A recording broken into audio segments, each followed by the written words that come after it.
Hello, everyone, and we are back with another episode of Bonding Time. I'm going to be your moderator for this episode. My name is Greenwich, Christopher Greenwich, and these are my co-hosts. Guys, go ahead and introduce yourselves. It's Ramon. It's like Patrick. It's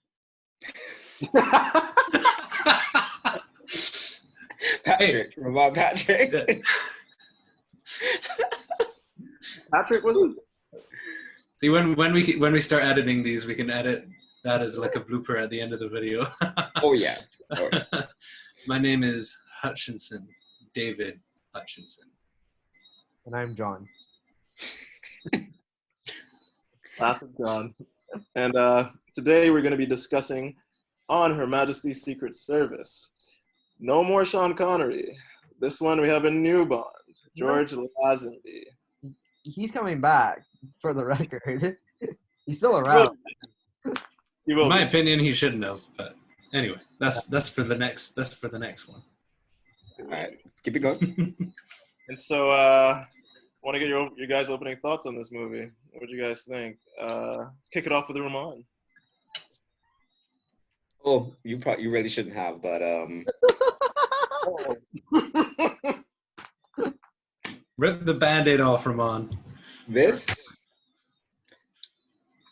is the quintessential Bond, in my opinion. What? I'm shocked. I was not expecting that. I thought you were shit on this movie. Absolutely, Yes. Totally in love with it. Every inch of it, every delivery of every one-liner, every Oh. Okay.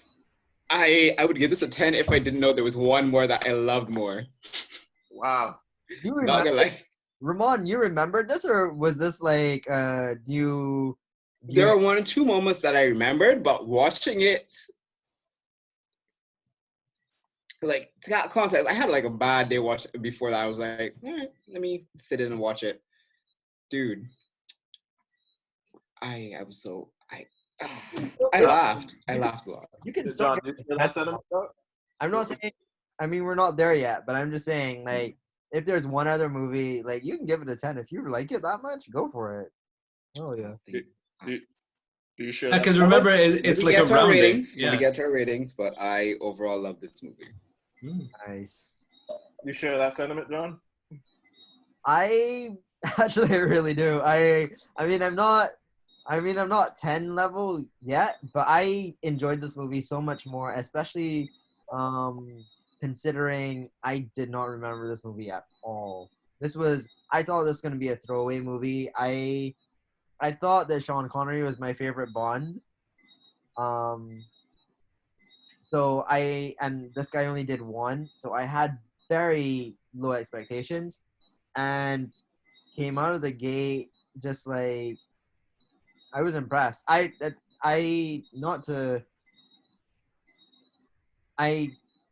wait till I watch next week's movie, but to be honest, I wish that he did more. I think that he could have done. Agreed. I wish he did like three of these movies. I thought for them switching over to a new Bond, and it was good. Especially, I really did not expect him. I did not expect to appreciate his Bond at all, but I did. So yeah. What about you, Jake? What do you think? Yeah, man. Well, yeah, I loved it too.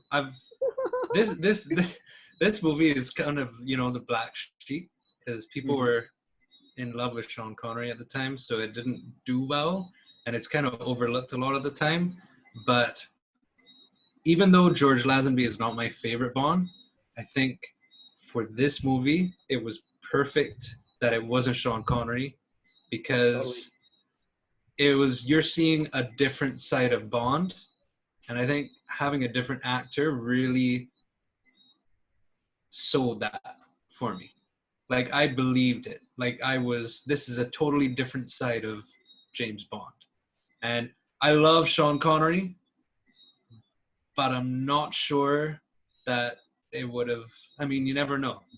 Who knows? People say that the only thing wrong with this movie is it has George Lazenby. I don't know if I agree with that. I think George did a great job. I overall love the movie. It has some inconsistencies like the fact that James Bond didn't recognize Blofeld and Blofeld didn't recognize James Bond, but that's because there was so much passion in the making of this movie. The director read the book and this is the most faithful adaptation of a James Bond novel, and that passion for the source material really shines through in the movie. And that's why it's almost like a standalone film. It doesn't even really acknowledge You Only Live Twice. It just is what it is, and I think it's fantastic.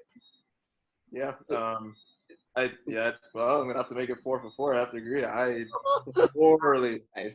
thoroughly enjoyed the shit out of this movie. Like, the first time I watched it, I remember not liking this, and so coming in, I was like, this is not gonna be that great, and I was blown away. I loved George Lazenby as Bond. He was like suave as hell. He delivered the lines so smooth. I loved a lot of the characters in this movie. I love the serious tone of this movie. I thought it was well done. I thought he was a really good Bond, coming behind Sean Connery. I thought he's an excellent Bond. So I love the serious tone of this movie, and I love this movie. What do you think about a lot of good things. What do you think about the opening, Chris? So the opening was very underwhelming. I should say the opening title sequences were underwhelming, not very memorable. The song, There was no song. really, right? Okay, yeah, there wasn't really a song. Forgettable, but I love the opening sequence though, with Bond saving the girl. At first, I was like, "What the hell is going on here? What's this chick's deal?" But I liked how it opened, how it started. It was a great introduction to George Lazenby, and I love how he delivered the line. This never happened to the other guy. Yeah. That was the perfect way to open this movie, man. Yeah.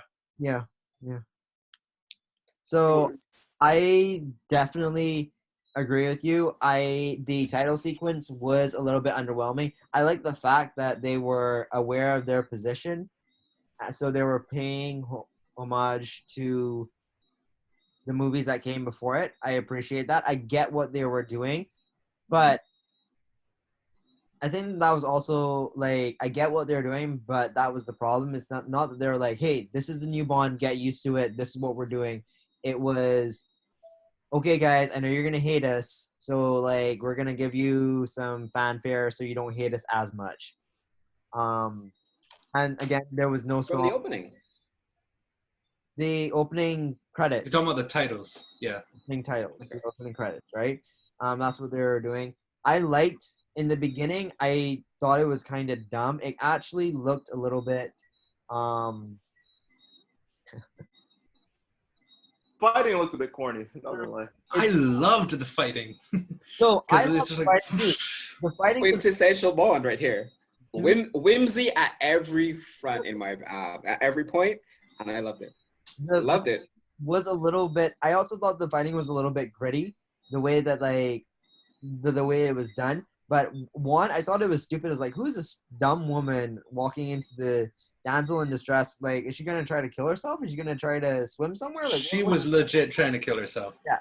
So It didn't translate well on film because she's not even like in the water properly, and Bond just. No, I feel that this might be a period piece. Like, I feel that like something might have happened during this time or during that time.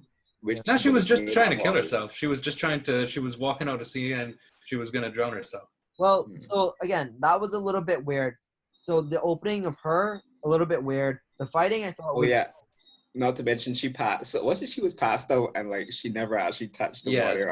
That part I didn't. I was like, okay, that is more okay. That's the period. That's the 60s. It's like they didn't want to risk the actor actually drowning or whatever, because I mean the riptide or whatever. But it was weird. But I bought into it. Yeah, that's the thing about it, right? You kind of have to give them a little bit like, all right, you get what they're going for. They didn't necessarily make you believe it, but you get what they're going for. So just like buy into it. Go with it, yeah. The minute that he said that one line, I was like, oh, they know what's up. Cool. And that was like that was a turning point for me. He said the line, and then I was like, all right, they know what's up. I'm on board now. You know. Yeah, Then yeah, and as soon as yeah. we that slid straight into the movie, and you know what the great part about it is that I give them a lot of shit about the opening scene not tying into. In hindsight, it tied in perfectly. It was a little bit weird. Yeah. If we never, Yeah. if she wasn't the Bond girl and she was just some like side piece or whatever, I would have been like, yeah, well, that was pointless. Like you could have just let her drown. Yeah. But that wasn't the case. So I liked it a lot. Opening so for the opening scene, great. The opening credits, that's where it lost a little bit of its steam. I actually rank it. It's like just there with Dr. No for me, just Yeah. underneath Dr. No for me. But it's definitely better than Goldfinger, definitely better than for From Russia with Love in terms of the opening. What do you think, Dave? Well, I agree with everything you said about the opening sequence. In terms of the action and the actual scene before the titles. The titles, I liked the titles, even though there's no Bond song. This is probably one of my favorite James Bond scores. Like the theme that is played, especially during the, because they play that theme during the like ski action scenes later on. That's one of my favorite Bond themes. So I loved it, and in terms of the graphics they used, it's almost like it's a nostalgia trip. Like, because you're seeing scenes from all the old movies. I do think it's a little confusing to the audience because they just broke the fourth wall and said, oh, that didn't happen to the other fella. So he's recognizing he's not Sean Connery, he's a different Bond, but then the title sequence contradicts that and is like, no, this is the same Bond. This is the Bond you've been following in the previous movies. And then they contradict that again because he doesn't recognize Blofeld. So they contradict themselves a little bit, but I just go with it because the movie is excellent. And the way I look at it is that this movie almost just refuses to acknowledge you only live twice. Like he never met Blofeld. And so it's basically just after Thunderball. So that's exactly my issue with the opening credits is that yes, they're paying tribute, they're paying homage to the last movies, but I view this movie as he is a different Bond. You know how I think there was a thing going around about how being James Bond is a title, like you're whoever you are, and being James Bond 007 is a title, and like you kind of like get that, so then you're your own person. I saw a thing about that, and I kind of agree with it in terms of the way that this is set up. Sean Connery is James Bond, and all of his movies I guess they follow a certain line.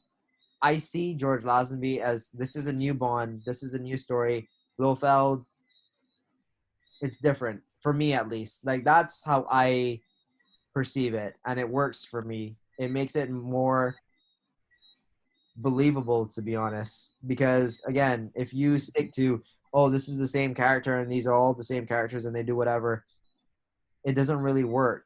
All the women, all the villains, Blofeld, how many Blofelds are we gonna see, you know? Yeah.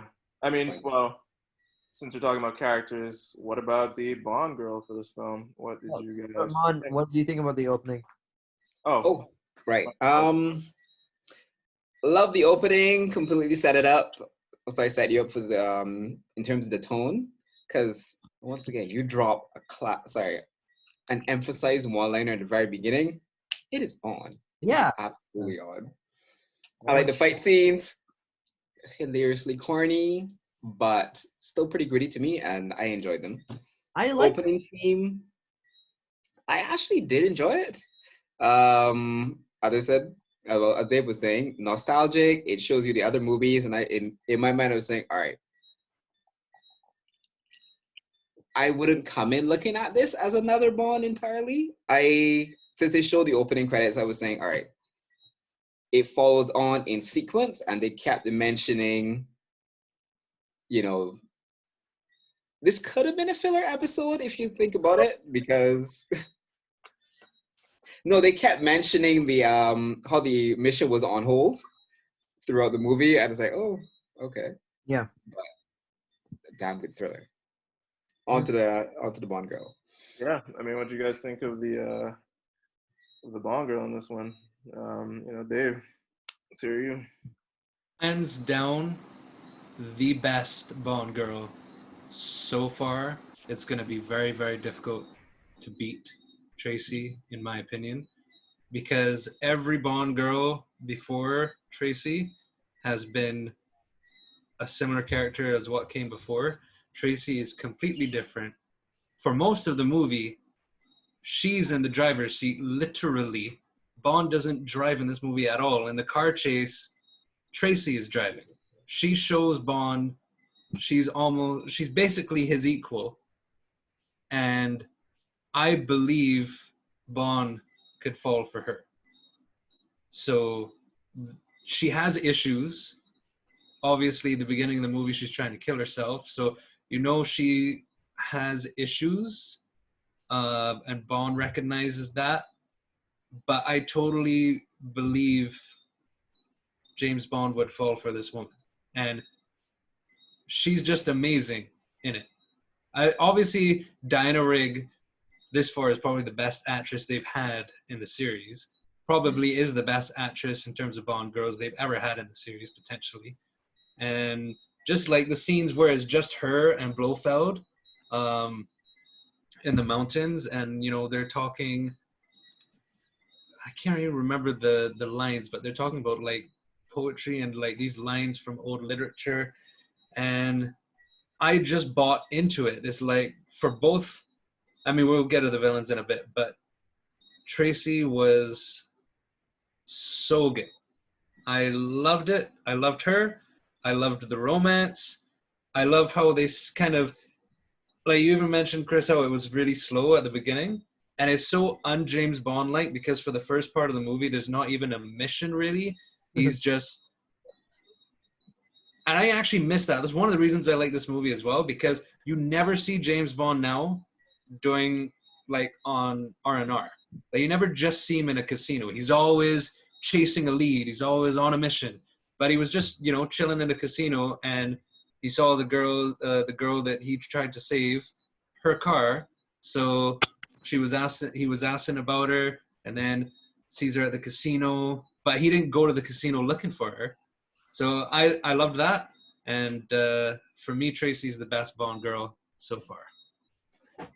What about you, Ramon? What do you think?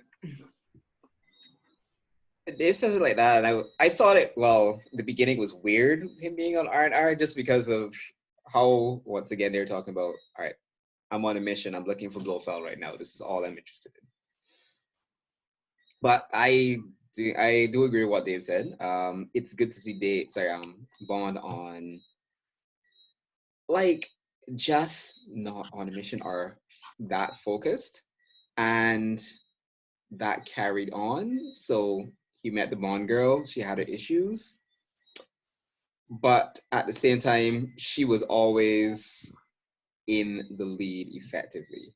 Like, this was one of those where Bond wasn't the, I'm here, I'm handsome, I am suave and debonair. It was more along the lines of means to an end at the beginning, annoyance in between, and then gradually, like, I saw that chemistry. Like, they had chemistry on set. Like, I saw the chemistry. His equal in terms of quips. She had some great quips. Yeah, she did. She really did. So I don't think I remember any other Bond girl having some really good quips, or many. So Not the same way. Yeah. So definitely his equal. I saw him falling for her entirely. And I like how they set her, because they set her up at the beginning, so it's not like, because she's out of the movie for a good portion in the middle, and then she comes back. But I totally believe it. Like, it doesn't seem random. It seems like she would know where Bond is and be there in case he needed help. And I totally buy that she's able to help him. Like, I wouldn't have bought that with any other Bond girl. Well, so I agree. she's definitely the best Bond girl so far. But I think that that's partially because the bar is pretty low. So I mean, like, Honey Rider up to this point was my favorite Bond girl, and she was the first one. I liked her a lot. I don't think that she was on the same level. I think that she was a good counter to James Bond, but I don't think that she was exactly on his level. I think that she brought a lot to the table, which again, that's like my personally, I always come back to that. Like, were you helpful? Were you able to hold your own throughout? And yet that's what I will give her every single time. Even when she was being saved, she kind of like managed the situation for her benefit, which I like, because in the beginning, Bond was like, she's gonna go kill herself, which I think that was the biggest problem. That was the first biggest problem for me. And then he saves her, and then she like steals his car so she can get to her car. Like, she kind of like negotiated the situation for her benefit, and I like that. I didn't like the way that at the table he paid for her, and then she like, it was just a little bit prostituted. Like, it was just a little bit prostituted the way that they did it. But again, she kind of managed the situation in a way of like, I pay my debts, and then she put the money back, you know. That to me, honestly, that just felt a little bit uncomfortable when they were doing it, but she kind of saved it in the end. I liked her for another reason, which was specifically they framed her as a damsel in distress, but she did not play by those rules completely. Like, whenever they put her as that, she always took a little bit of control of the situation, and I really I like that a lot. In Bond girl perspective, as, oh god, the girl on the train, like, she is such a like, oh please help me, like, in comparison to that type of character, she was such a breath of fresh air. And I'll agree with you, Ramon. They had chemistry. That was the big difference, right? He had chemistry with her, and I think that's the reason why his Bond was so good and her Bond girl was so good. I don't think that I've ever seen Sean Connery have chemistry like that with any of his co-stars. And that's the other thing. She, in this movie, is a co-star. Yeah. She had her own fight scene. Yeah, every other Bond girl is a supporting character. She felt like a co-star throughout this movie. Yeah. For me, she almost felt like the star. Yeah, exactly. Because she was the most seasoned actor, actress on set. And George had never acted before, so I feel like that chemistry, I think, give credit. Diana Rigg deserves the credit for that, I think. I'll give George credit too, but yeah. I'll give her all the credit, and that's what we needed. We needed a strong female character. What did you think, Chris? Yeah, I love Diana Rigg in this movie. I think I'm definitely going to echo a lot of what you guys said. I loved her. Her acting in this movie was great. To see like her character change throughout the movie, I thought it was well done on her part. But however, I did have an issue in the beginning with this movie. She's presented as like the stubborn character who does what she wants, and there was that point where she breaks down and finally like just gives in to Bond.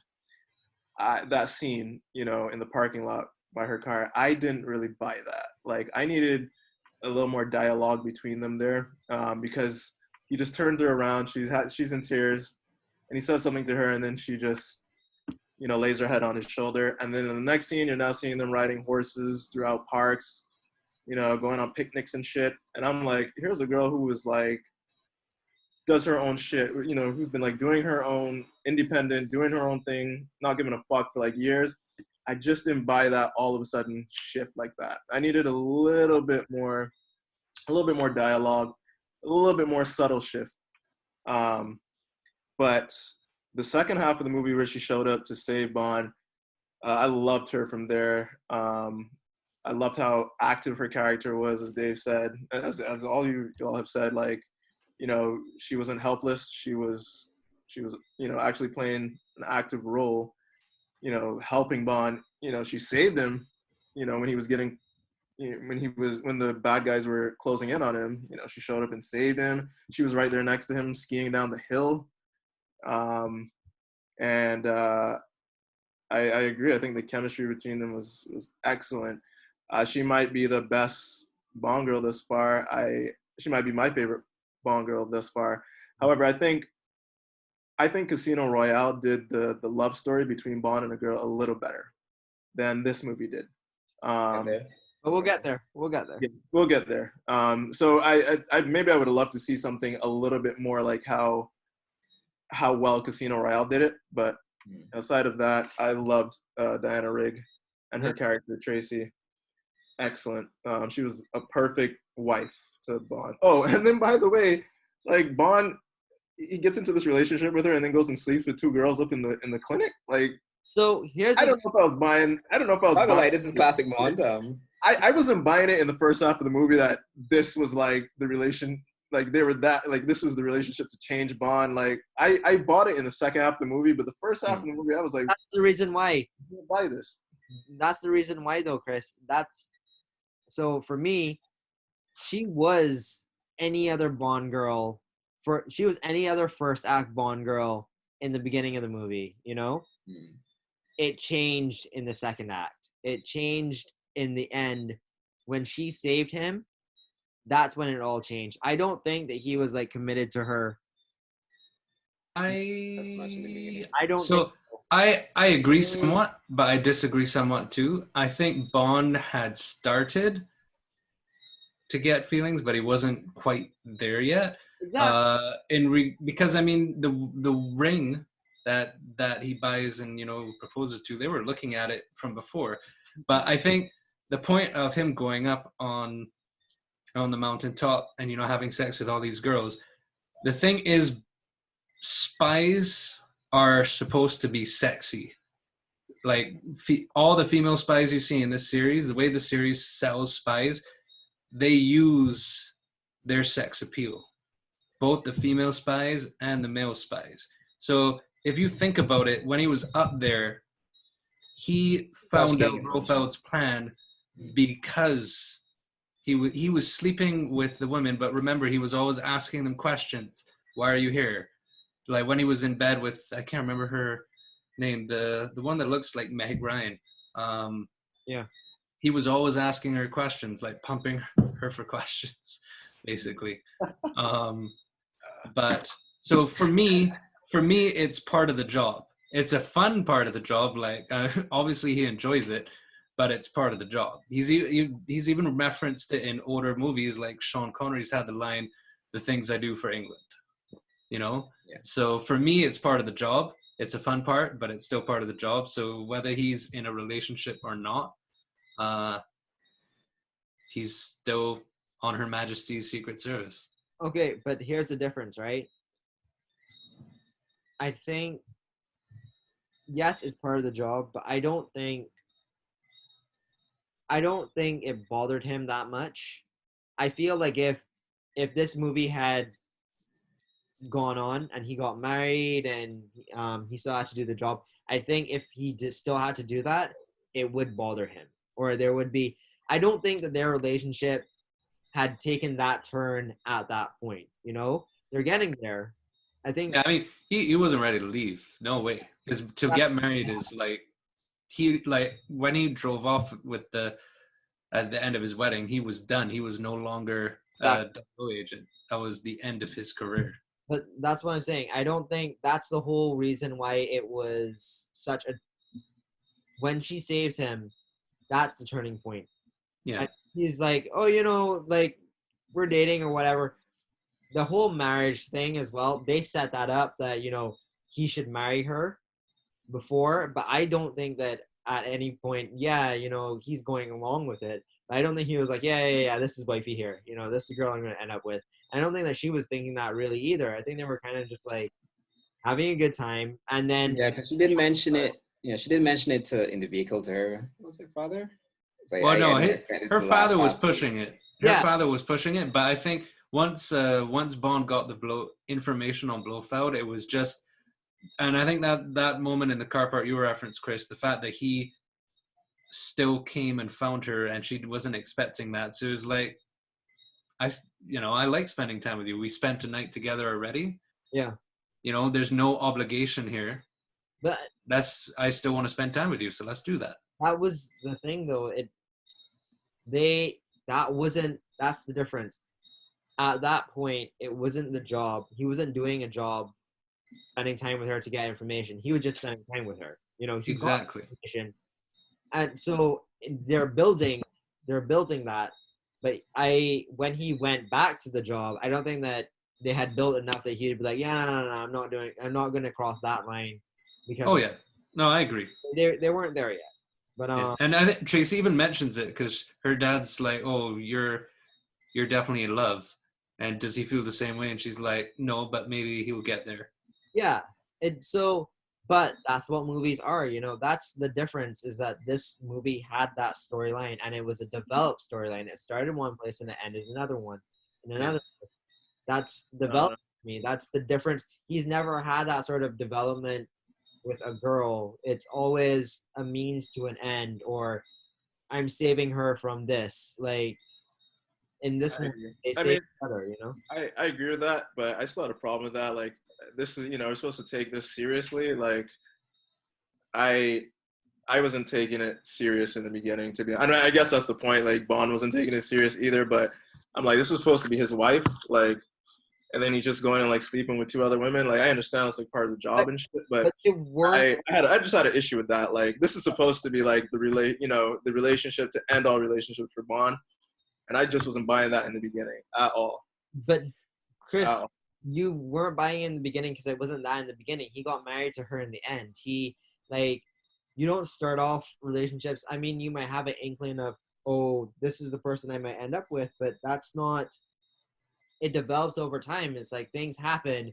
I think at that moment where she showed up, where he needed someone, then he's like, oh shit, that's wifey right there. And then it turns into that. Before, it's just like, cute girl, we had sex, I could probably get more sex. You know what, Chris, you know what the litmus test for that would be?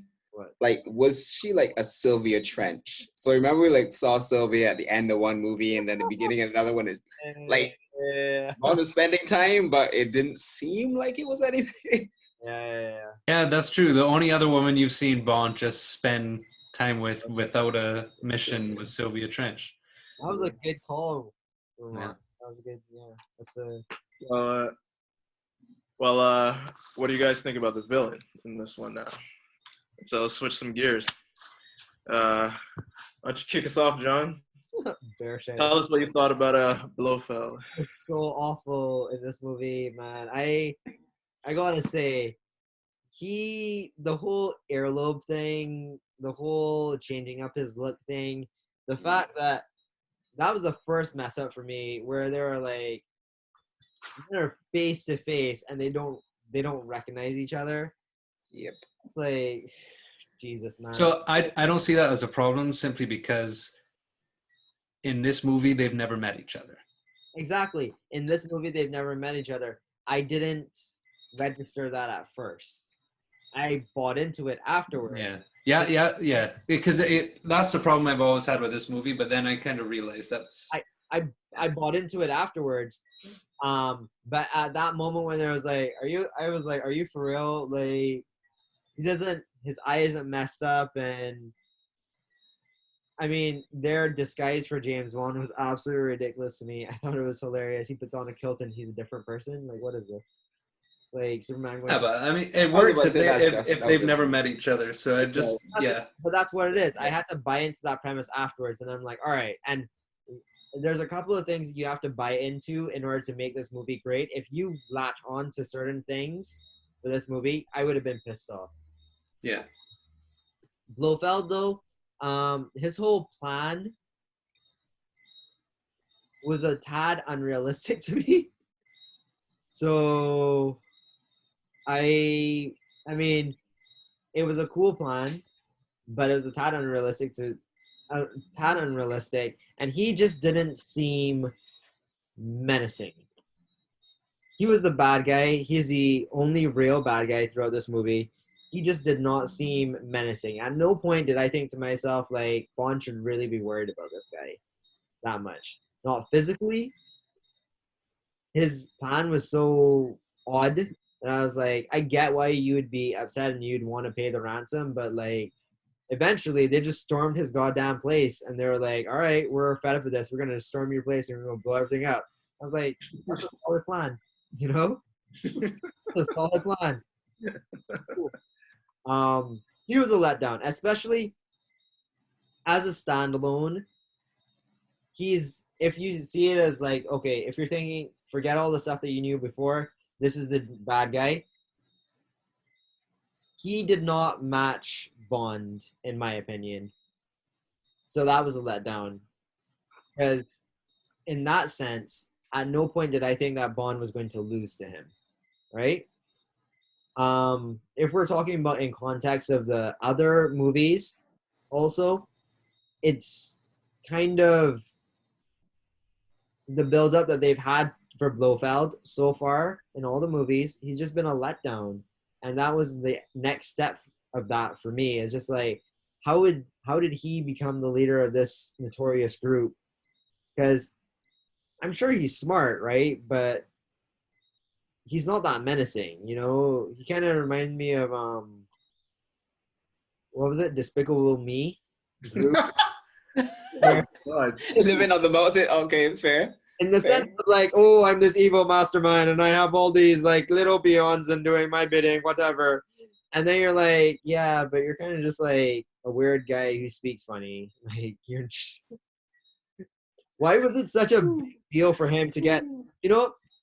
And I know that this is a very side note thing, right? But it was so important for him to be recognized as... That was my problem. I just don't understand why. Yeah, it's like, B, you're an evil mastermind. What do you care about what other people think about you? What do you care if you have all the money in the world? If you're literally holding the world at ransom, right? Why do you care if you get a little night ship or whatever? Like, buy your night ship. Just be like, and anyone who has a problem with it, just kill them. Why are you looking for outside validation that sort of way? You know, and I was like really fighting for it. He's a letdown for me. Yeah, I mean, well, I'm gonna have to Go for it, Chris. Yeah. be different there on that one. That's actually a problem I had as well. I kind of thought that part of his goals, like to be recognized as the Count, that one wasn't really making a lot of sense to me. I just didn't really understand why. But I did like, you know, his whole strategy of trying to use biological warfare. That was a little refreshing because they hadn't done that before in a Bond movie. So I like that. Telly Savalas I thought was a great Blofeld. I love how they did Blofeld in this movie. Yeah, I mean, he didn't have like a scar over his eye or anything. And I agree, he wasn't menacing. But I thought this is how Blofeld should have been in You Only Live Twice. They should have used him just like as much as they did here. He was suave, like, you know, I believe like this is a guy who could be in control of this huge facility on a mountaintop. I felt he was Bond's equal. I mean, this guy doesn't just send his henchmen after Bond. He's there with his henchmen chasing Bond down the hill, skiing down, chasing after Bond himself. I hadn't seen that before, you know, in the previous Bond movies. Like this Blofeld, I thought this was a great Blofeld. And Telly Savalas' acting was spot on. I like this Blofeld. So here's my thing about that, what you just said, Chris, right? Is that yes, he was more present in that sense, right? But he failed. You know? I think as an evil genius, you should know what your strengths are. If you're not going to be able to catch Bond because you're not as physically fit as he is, don't do it. You can hire people for that, you know? And the difference is is that when he's face to face with you and you know that he's the bad guy, shoot him in the face. Don't mess around. Shoot him in his face. You don't need to be chasing it. That's actually, to me, right? That is very much a henchman's job. That's not my job. I'm your manager. Like, Dave, sorry, John. That's all right. I'm gonna just hop in with my analysis here. Go for it. That was my issue. Like, I agree with what Chris was saying. Like, it seemed like he was a good Blofeld, but in this movie, like, he seemed like a henchman. Like a henchman inspector. Like, he doesn't seem like the lead. Yeah. I wouldn't even say like he had a number. Like, he seemed like a general henchman. Yeah. Kind of like how Goldfinger was. Like, he was literally Goldfinger. Like, he had this stick, like his separate stick. Well, I want to be the Duke. It's Goldfinger. I love gold. It was, yeah. But here's the thing, right? I mean, I'm not an evil genius, but I would like to think that if I'm that smart, I can play to my strengths. But you a little bit overweight. Why are you skiing down there? Like, and to be honest, right? I will admit though, he did serve a purpose because he did cause the avalanche and he did cause one to get caught. So he was skiing, right? But he also didn't have a gun. And side note, how are you skiing with nothing to propel you, just with a gun? Like, I didn't get that. I saw that. I thought it was funny too. Yeah, that was a good giggle. One more side note, like I feel suddenly I was wondering about because remember when Bond was going through his drawer, they played some themes from the previous Bond movies. I heard, yeah. And I was wondering to myself, why would you include the scuba equipment when you were going to skip that movie? Yeah. Because that's the movie where Bond met Blofeld. I get what you mean. No, that was Thunderball. That was Thunderball. Yeah. Okay. I get what so you that way I got it. Like they played those to say, all right, these were the canon movies and this is what we're including. And they left off.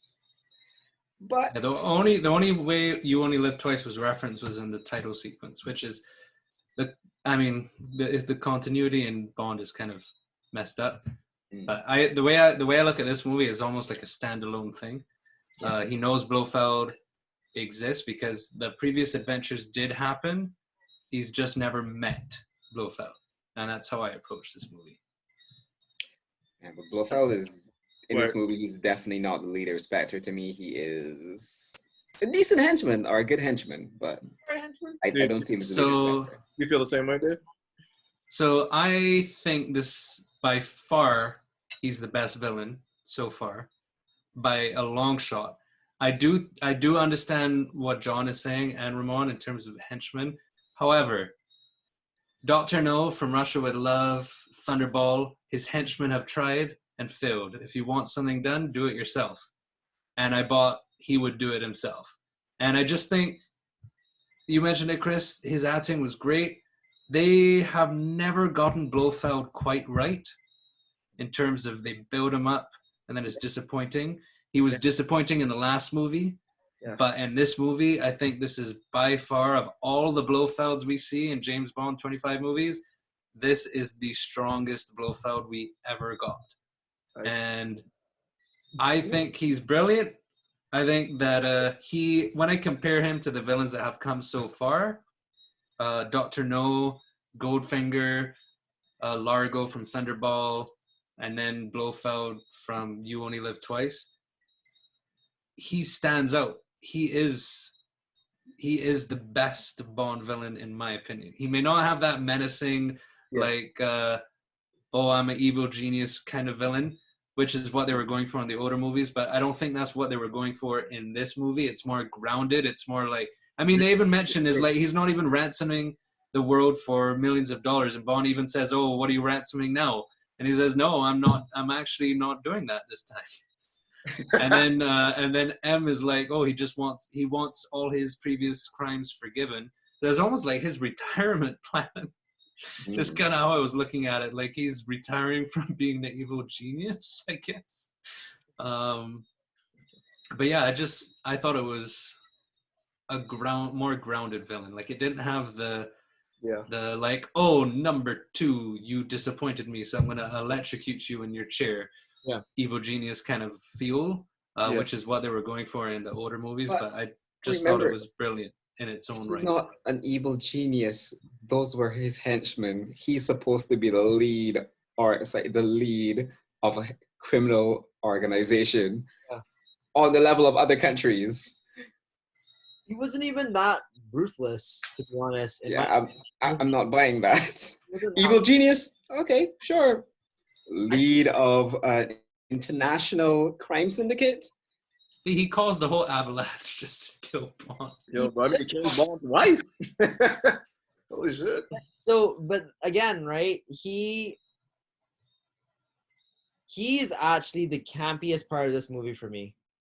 Like, he's just a little bit odd, and I think that's that's the biggest problem, is that a man like James Bond needs to have a villain who stands up to him in terms of intellect, in terms of physical ability. Like, I think that they try to do like, oh, I'm so smart, I'm a little weird guy, but I'm so smart that you will succumb to my intelligence, and that's just like, that's not the type of villain that we need for Bond. We need like a man who is genuinely a little bit chauvinistic, physically capable of like punching Bond in the face, and then Bond looking back like, whoa, that hurt. Someone who is. I don't need that. Your henchman can have that. I need to see that you have the personality or I don't know, the thought process to manage a criminal organization. International. Why I say that as well, right, is because that's what Bond is. I'm not saying that this is Blofeld. I wish that we could redo. I wish in a newer incarnation of Blofeld, he is just like, instead of just a weird guy, smart, attractive, actually menacing, just like evil, just like an evil person who is like cutthroat. Because I think that's how they set up Blofeld in the beginning. Like, he'll kill his number 3, he'll kill his number 4, right? But when he's face to face with Bond, he doesn't kill him. He needs to like just shoot him in the face. And Bond, yeah, like, I mean, yeah, I mean, I understand that problem definitely. Like, but I mean, that's definitely a problem that's existed in all the Bonds. Like, they catch him and they don't kill him. Yeah. This one, I agree with you. Like, yeah, that is still a problem. Like, just shoot Bond in the face. But I feel like I kind of still bought it why he didn't kill Bond, because he was like, if I hold on to you, maybe people take me more serious. If yeah, but I have you here to like, tell them, yeah, this guy's serious. Like, he's gonna like fuck up the world if you don't, give him his ransom. I think that I kind of bought that a little bit. that's the other problem that I have with all these villains, right? Is that they have this blaring character flaw, which is a problem. I need a well-adjusted evil person, and Bond doesn't win because he takes advantage of their character flaw.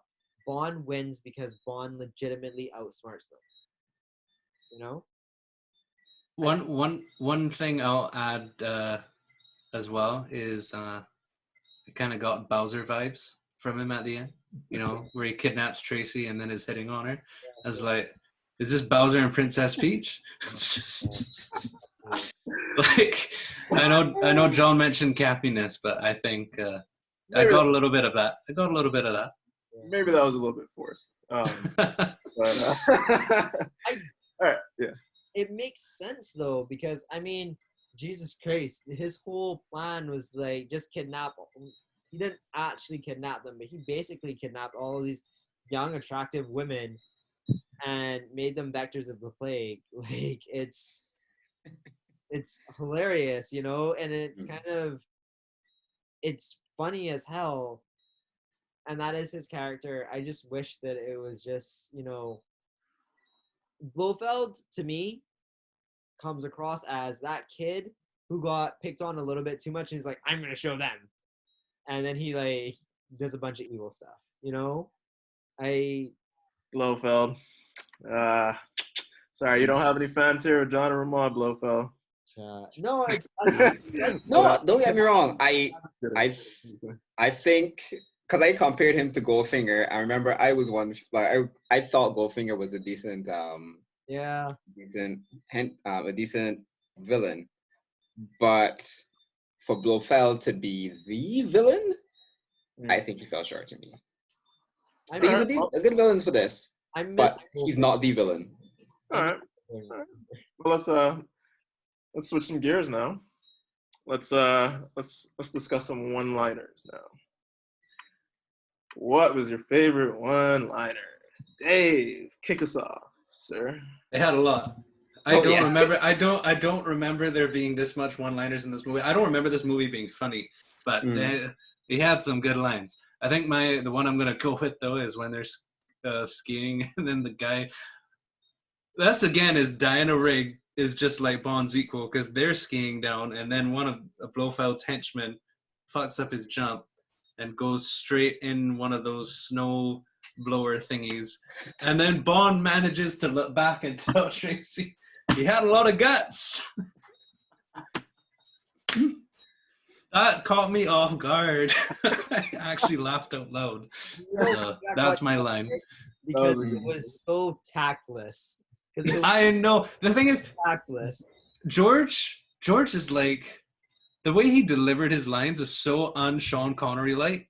Like, he was like a kid playing James Bond almost. Because, I mean, even how his facial expression, like when he's in the lawyer's office cracking the safe and he rips out the Playboy magazine, and then he takes out the centerpiece. Like, yeah. Quintessential Bond. Yeah. What did you say, Ramon? No, I was saying that's definitely quintessential Bond. Like I enjoyed the campiness and the seriousness all mixed together. Like this was the perfect Bond formula. What was your favorite one line? My favorite one line, I am probably 5. When I heard it, I was just like dying. So wait, when did he deliver that line? I don't remember this one. Oh no! Here it comes. I'm suffering from a bit of stiffness in the show. Yes, that one is great. That one was good. When I heard that, I was like, "Yo, that was an excellent delivery. Love that." Yeah, that was fantastic. John, what you say, John? What you got for us? I mean, honestly, there's no better line in this movie than "this never happened to the other fella." Like the minute he it's true. It's just like drop everything. Like I'm on board. Like that one line completely changed this whole goddamn movie for me. That was the best one line. I agree with both of you, Dave. When I heard that line, right, I actually paused the movie and I was like, "Oh no, yep." I thought there was no tax about it. I thought it was an awful line, but it was so bad that it was good. And that's the reason why this movie worked. Because I actually think if Sean Connery played this, he would have not have brought the excitement that George brought to this movie. He would not have brought the I think that George had fun playing this. Yeah. And I think that Tracy had fun in the movie as well. Like I think that they had fun with this movie, and I really wish that he played another one. I wanted to see if he would have gone like Dead Eyes eventually. Yeah, I totally agree. But the point where Sean Connery was, he would not have brought the happiness to this movie, and that's what comes across in this movie. Just like they enjoyed the crap out of it. That guts line though, whew, let me tell you. I was like, the man, he's dead, you know. And there's like, I know, and there's blood like shooting up. It's red. It's like it's like guts and shit, and I'm like, God damn. I was like, this is like an anime movie right now because that is very like everywhere. Oh yeah. That was a little savage, man. Like savage. What about you, Chris? What was your favorite line? Yeah, so mine was when Bond was meeting with Tracy and her father at his birthday party. And, she's still, like, giving Bond the cold shoulder. And the father turns to Bond and he's like, I can see she likes you. And Bond is like, You should give me the name of your uncle. Also That one a good one too.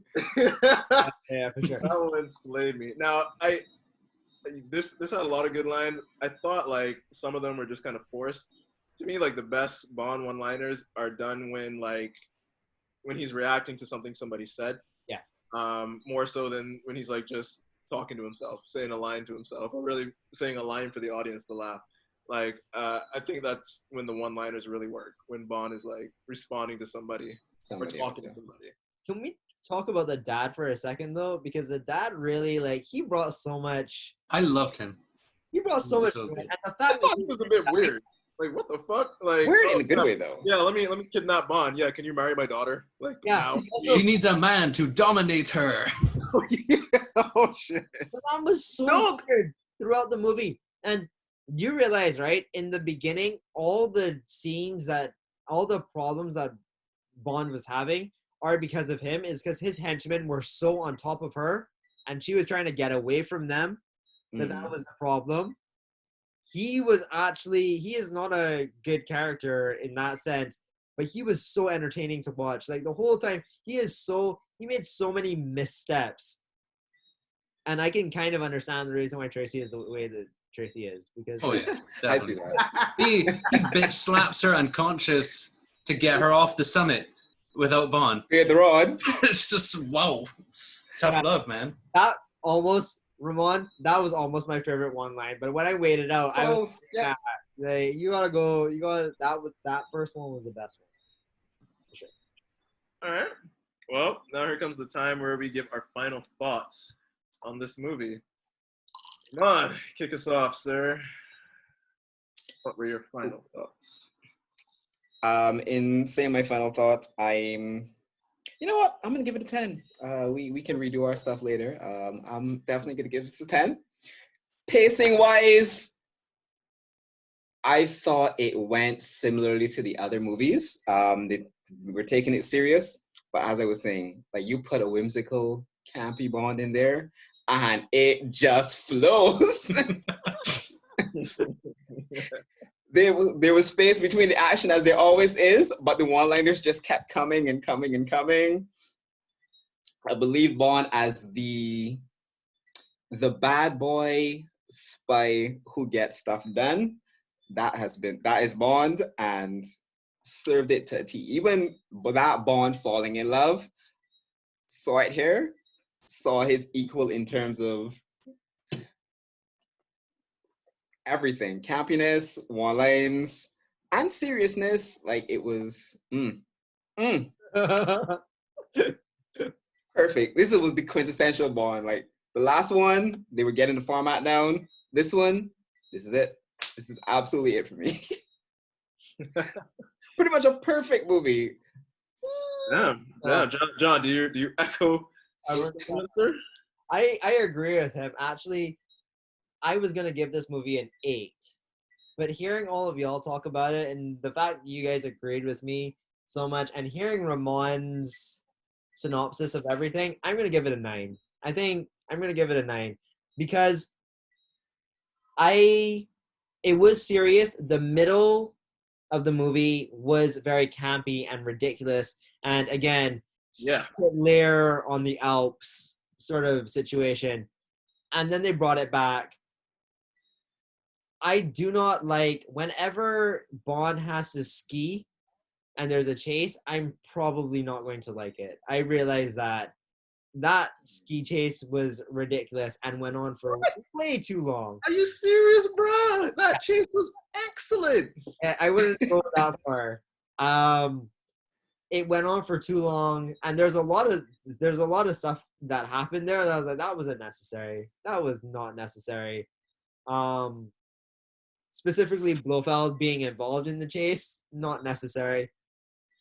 But there's so much good stuff there as well. Like him interacting with those women, him interacting with Tracy, him interacting with the dad. Although the co-stars too. Although I didn't like Blofeld, I did enjoy him and Bond together because both of them were so stupid together. Them like arguing about dumb stuff. I was just really, guys? Like, really? There's a certain point when they met and they didn't know, and well, I should say, Blofeld didn't know that that was James Bond. And I was like, this is so stupid. And then I just like working off that premise, I just enjoyed it for what it was. And that once you buy into this movie, it is a really fun ride. And for that, I'll give it a 9. Hey, are you on board with Ramon and John? Yeah, so for me, I'm giving it a 9. It's an excellent movie, man. I mean, it's not perfect, obviously, but for me, it is so good. I love the fact it's a slow movie. It's probably the most espionage we've seen in a James Bond movie this far. That's why I liked From Russia with Love as well, as you see James Bond being a spy. And I got that in this movie. And I feel just so, I'll bring up the directors' names when we're talking about the movies, but this is the first time this guy directed a James Bond movie, Peter Hunt. He never did it again. But he was in the background. He was editing the previous one. So he loved the book. And I feel he loved the source material, and I really, really feel that translated on screen. Something as simple, I didn't know this, but at the casino, you see the casino light on the pool. That is the hotel that Ian Fleming stayed at when he was inspired to write Casino Royale. Oh shit! And the fact that he knew that, nice, and shot the casino scene at that hotel, like that's amazing. I mentioned the Bond girl, Bond villain, loved that. I do love the ski chase. I think how the movie was paced was good, whereas with some of the Sean Connery ones, like Goldfinger, Thunderball, I didn't like the pacing in that. And You Only Live Twice, the pacing was fine, but just the overall movie was kind of wonky, but still enjoyable. This was like the perfect balance of still keeping it fun, but it's still serious. And yes, it was slow, but I was never bored. And it wasn't as much of an action movie, but the action at the end with the car chase, the ski chase, the bobsled thing, yeah, dude, and like the action scene up at the summit with the helicopters, with the sunset in the background. Yeah, there was so much good in this movie.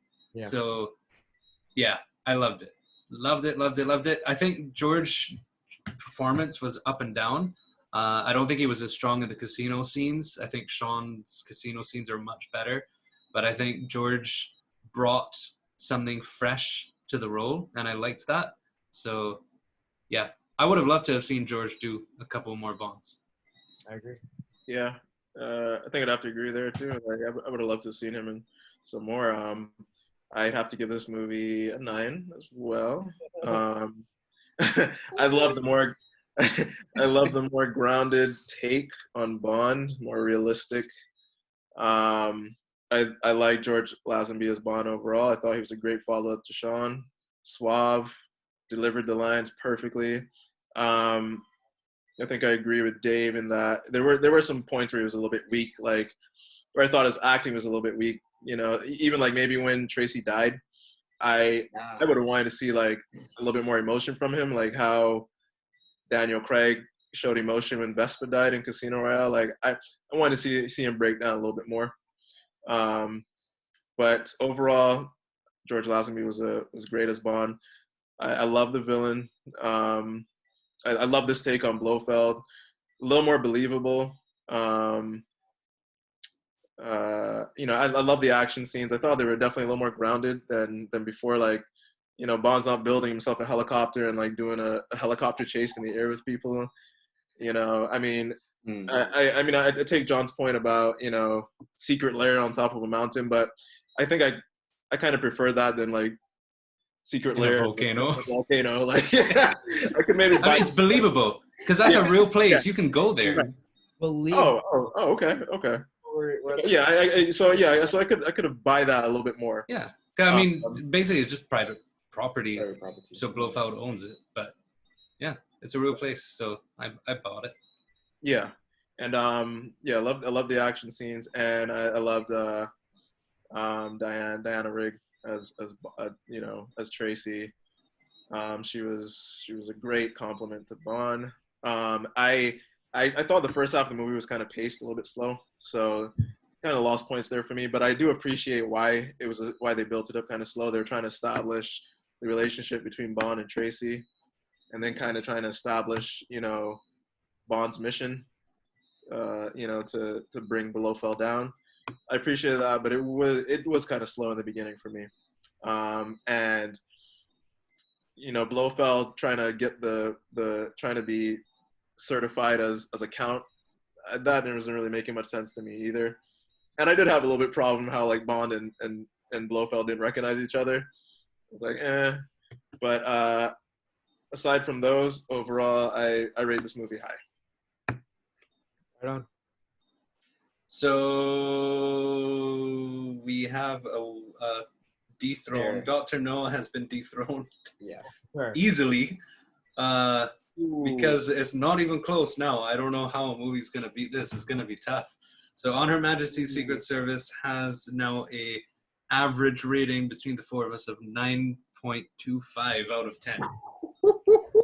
And all the closest runner-ups to that are Dr. No from Russia with Love and Goldfinger, which are a whole 1 point behind at 8.25 out of 10. So it's going to be a tough one to top. But I think I think that there are movies that can definitely dethrone it.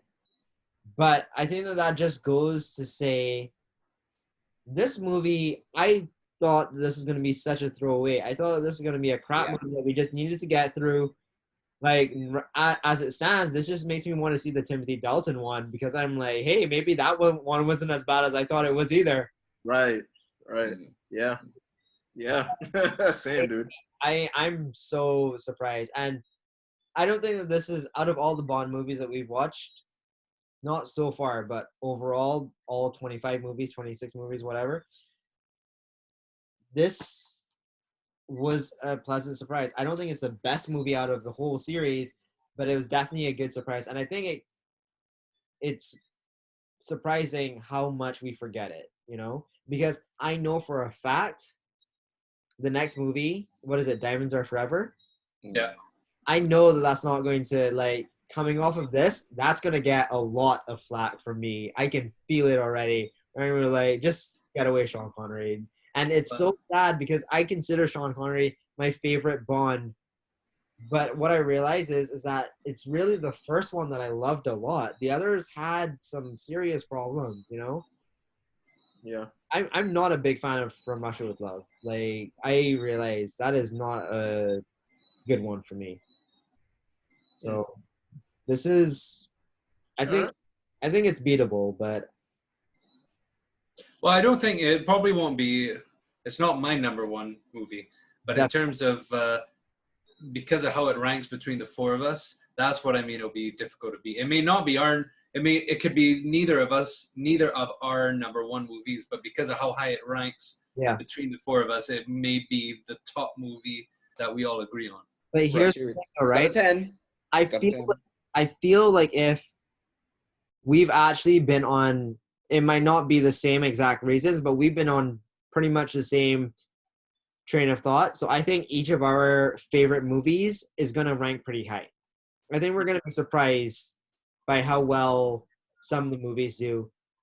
I was surprised by how badly some of the Sean Connery movies did, to be honest. I really thought that he was going to be solid. Like, everyone's giving him 8s and 9s.